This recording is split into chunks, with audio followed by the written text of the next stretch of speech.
صدر مکرم معزز سامعین، عزیز و ہم وقار ساتھیو، السلام علیکم۔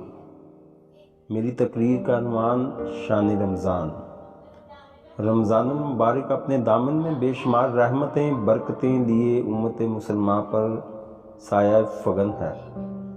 رمضان کا وہ برکت مہینہ ہمیں ایک دوسرے کی بھوک پیاس کا بھی احساس دلاتا ہے۔ یہ ماہ مبارک محبتیں بانٹنے اور آپس میں بھائی چارے کو فروغ دینے کا درس دیتا ہے۔ سچے اور حقیقی روزے کا ثمر تقویٰ ہے، اور تقویٰ نتیجہ رحمت، مغفرت اور جہنم سے رہائی ہے۔ روزہ در حقیقت تربیت نفس، تزکیہ باطن اور تطہیر قلب کا مظہر ہے۔ تو یاد آئے گا تیری فضائیں یاد آئیں گی، اے رمضان ہمیں رب کی عطائیں یاد آئیں گی۔ صدر گرامی، روزہ کا مقصد تقویٰ ہے۔ وہ تقویٰ دل کی اس کیفیت کا نام ہے جس کے حصول کے بعد گناہوں کی جھجک اور نیک کاموں کی طرف بے تابانہ تڑپ پیدا ہوتی ہے۔ ماہ رمضان ہمیں صبر و برداشت، اصرار و ہمدردی اور غم خواری کا درس بھی دیتا ہے۔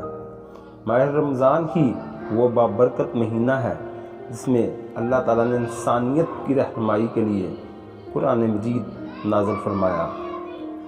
رمضان المبارک وہ عظمتوں والا مہینہ ہے جس میں مومنین کا رزق بڑھا دیا جاتا ہے اور اللہ رب العزت رحمت کے سارے دروازے کھول دیتا ہے۔ وہ شیاطین کو پابند سلاسل کر دیا جاتا ہے۔ روزہ خالق و مخلوق کے درمیان کشیدہ عمل ہے جس پر بہت بڑا اجر و ثواب ہے۔ روزہ قرب الہی حاصل کرنے کا بہترین ذریعہ ہے۔ العرض صدر گرامی قدر، ماہ رمضان کے روزے رکھنا، غریبوں مسکینوں کی مالی امداد کرنا، مسلمان بھائیوں کو اپنی خوشیوں میں شامل کرنا، سفید پوش لوگوں کی ضروریات کا خیال رکھنا، سب چیزیں اللہ تعالیٰ کے قرب کا موجب ہیں۔